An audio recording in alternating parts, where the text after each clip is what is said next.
Hello guys, welcome back to my channel. मुझे बहुत बार ये अपडेट आ चुके हैं कि मेरे खुद के बहुत सारे फ्रेंड्स हैं, बहुत सारे कज़न्स हैं जो बाहर रहते हैं अपने फैमिली से दूर, और उन्हें टाइम मैनेजमेंट का बहुत ज़्यादा इशू होता है। टाइम मैनेजमेंट का इशू आई गेस सबको होता है, लेकिन एक बेसिक सी चीज़ अगर आप करोगे तो शायद आपका टाइम मैनेजमेंट, और आपको ऐसा फील होगा कि यू हैव यूटिलाइज्ड एवरीथिंग। लोग कहते हैं कि मैं कभी कभी सोता हूँ तो 4-4 घंटे सो जाता हूँ, 5-5 घंटे सो जाता हूँ। कई का होता है कि भाई मेरे को रात भर नींद नहीं आती और मेरे को सुबह बहुत नींद आती है। That is very casual. अगर आप रात में नहीं सोओगे तो आपको सुबह नींद आनी ही आनी है, that's very normal. But how to manage your time, कि हम अपने समय को कैसे मैनेज करें कि हम अपने जो डूइंग्स हैं दिन के वो भी कर सकें, और बार बार नींद को भी एग्जिबिट कर सकें।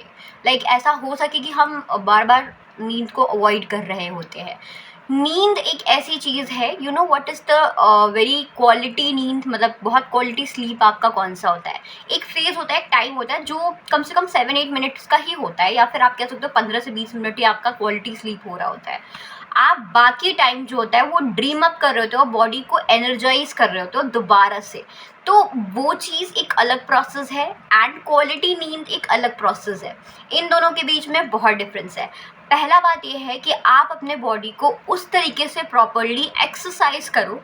दूसरी चीज़ है वो न्यूट्रिएंट्स लो जो कि आपने हमेशा से शुरू से लिया है और आपको बहुत हेल्पफुल रहा है। समर वेकेशंस हो गए बच्चों के, बच्चों को नींद नहीं आ रही है, बच्चे फालतू का टाइम वेस्ट कर रहे हैं, इधर उधर घूम के कुछ सीख भी नहीं रहे हैं। तो आप अपने बच्चों के साथ बैठो, उनको बताओ कि बेटा ये इंटरेस्टिंग गेम है, कुछ फ्रूटफुल प्रोडक्टिव करवाओ।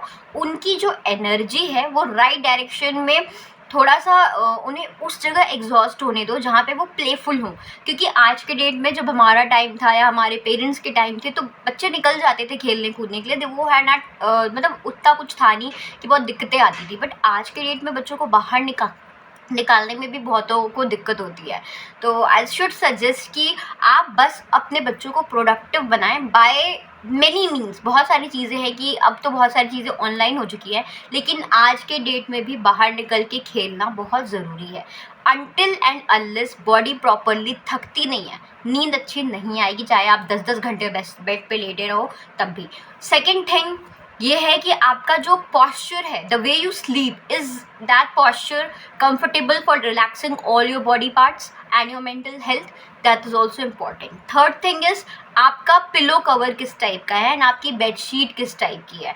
पिलो कवर से भी और पिलो के साइज से भी बहुत असर पड़ता है, because it's affects directly to your spine and it affects the regulation of the glands which is important for you to sleep. आप सो इसलिए नहीं पाते हो क्योंकि आपके जो इम्पॉर्टेंट एरियाज होते हैं जिसको रेस्ट की ज़रूरत होती है वो एक्चुअली एक्टिवेटेड रहता है with in sleeping phase also.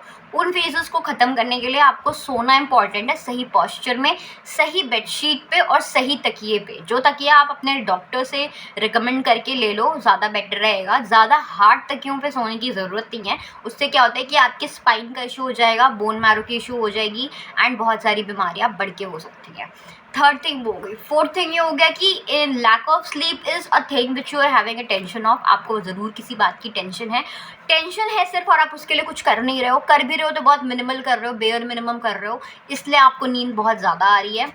और मैं खुद से रिलेट कर सकती हूँ उस टॉपिक पे, क्योंकि मैं जब ओवर थिंक कर रही होती हूँ तो मेरे को रात भर नींद नहीं आती है और मेरे को सुबह बहुत नींद आती है। वो भी कैसी नींद आ रही होती है जिसमें मेरे को चैन की नींद नहीं आ रही है, मैं बस कुछ ना कुछ सोच रही हूँ, बस सोने की एक्टिंग कर रही हूँ, but I am not sleeping. But there is mind which really needs rest, तो वो चीज़ होती है।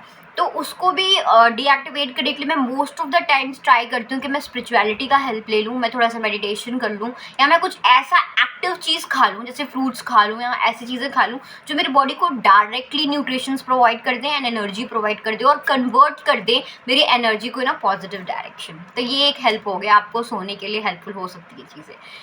Fourth thing is drink as much as water. जितनी कैपेसिटी आपको है उतनी पानी को पियो। नहीं पियोगे तो भी आपको hydration is most important in summer, very very important, चाहे वो बच्चा हो, चाहे आपके एज के हो, चाहे आपके एल्डर्स हो, हाइड्रेट रहना बहुत ज़्यादा ज़रूरी है। पानी पियो, कोई भी ड्रिंक्स हो गए जो आपके फेवरेट्स हैं, जूस वो पियो, न्यूट्रिशंस लो, डॉक्टर को कंसल्ट करो।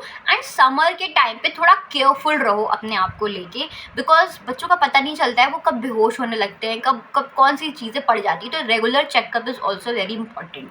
सो दीज आर द स्टेप्स मैं सोने के लिए आपको दे सकती हूँ, और जो भी कन्फ्यूजन्स और होती हैं तो आप प्लीज़ मुझे कमेंट सेक्शन में ज़रूर बताएं। Thank you.